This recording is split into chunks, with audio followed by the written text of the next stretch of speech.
Shalom, everybody.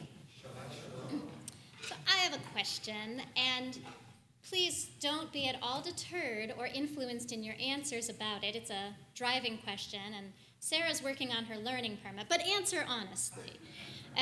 What is your policy with yellow lights? You see the light turn yellow, what do you do? How do you make your decision? You race through the intersection. Neil. It depends if his wife is in the car. David. You proceed with caution. Can you clear the intersection safely? John. It depends on the situation, to be honest. If I'm not in a hurry, I'm on my way home and I can relax, I'll slow down and stop. If I'm racing to get, honestly, school or some other appointment, I probably will cheat and right.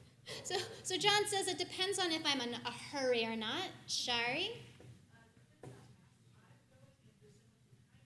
Oh, Shari looks in the rearview mirror because you don't want someone to slam into you in the back. Roz? That's exactly what I was going to Similar. say. Sometimes you can get... Our up-and-coming driver, Sarah. She does what her parents tell her to do. Oh, good way to honor the fifth commandment. Yes, Phil.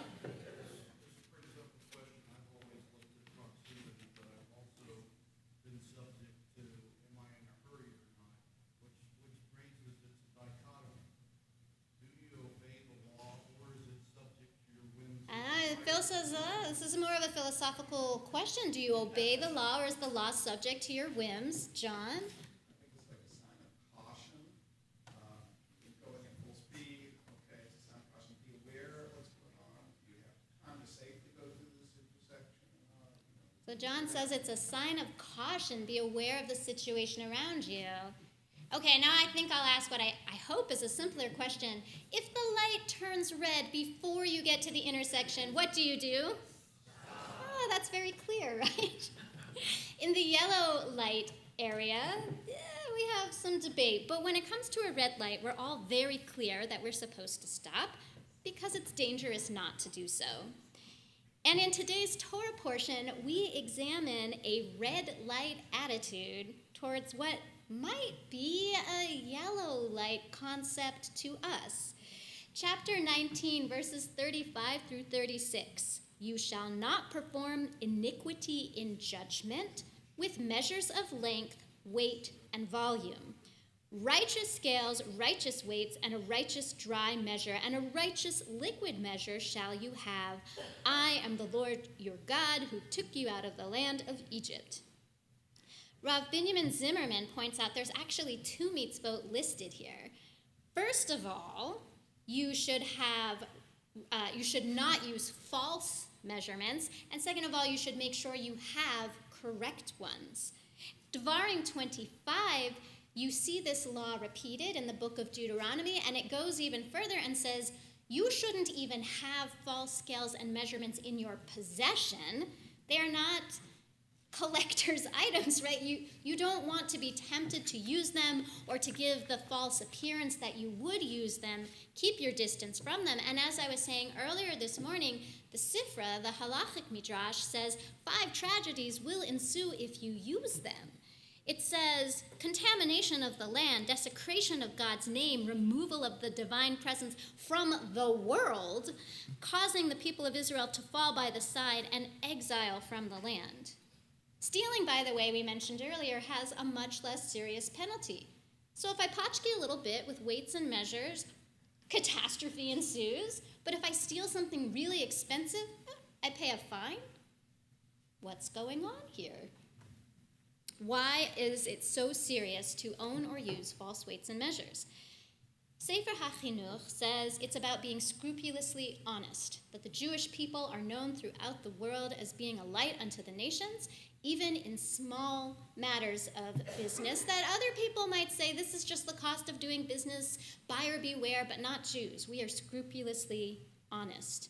And it has to do with our reputation everywhere we go and the safety and respect paid toward our community. The Bava Batra 88b, which is part of the Talmud, Rabbi Levi says the reason the punishment is severe is because it's impossible to do tshuva for it. Let's say I'm a merchant who's been using false scales and measurements for 10 years, and I have a change of heart. And I want to go, as is the process of tshuva, and make amends with everyone I've hurt through this action. How am I going to find them all? Some of them may have just been passing through our village, and I really can't find them all. And then how is each of us to remember, let's say I know that I've done business with this person every week, but how do we calculate over the course of 10 years how much I've stolen from them in these little bits and pieces?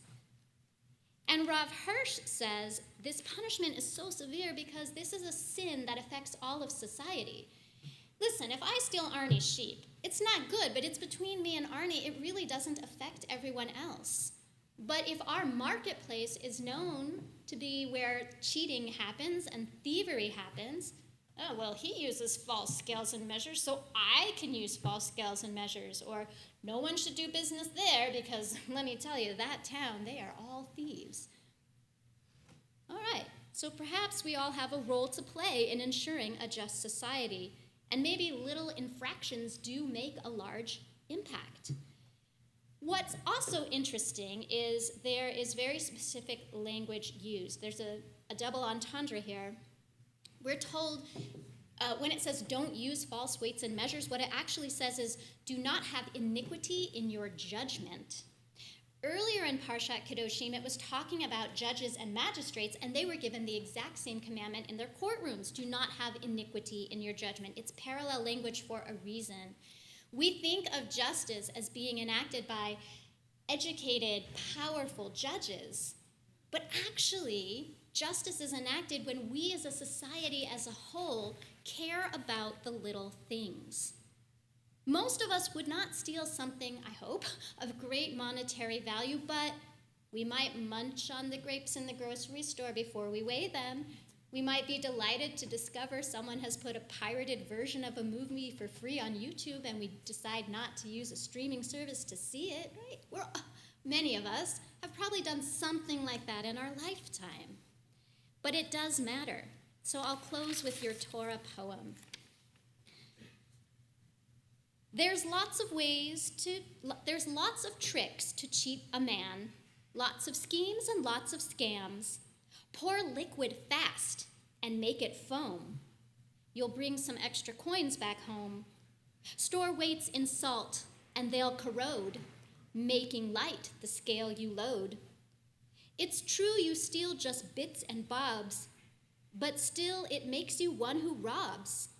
Filching pennies or an ounce, practices we must renounce. It's not okay because it's smaller. Pennies add up to $1. Most sins start small. Just past the line, you and I consider fine. In increments, we steal a cross with more than incremental cost. Give an inch, we'll go a mile toward justifying all our guile. Shabbat shalom.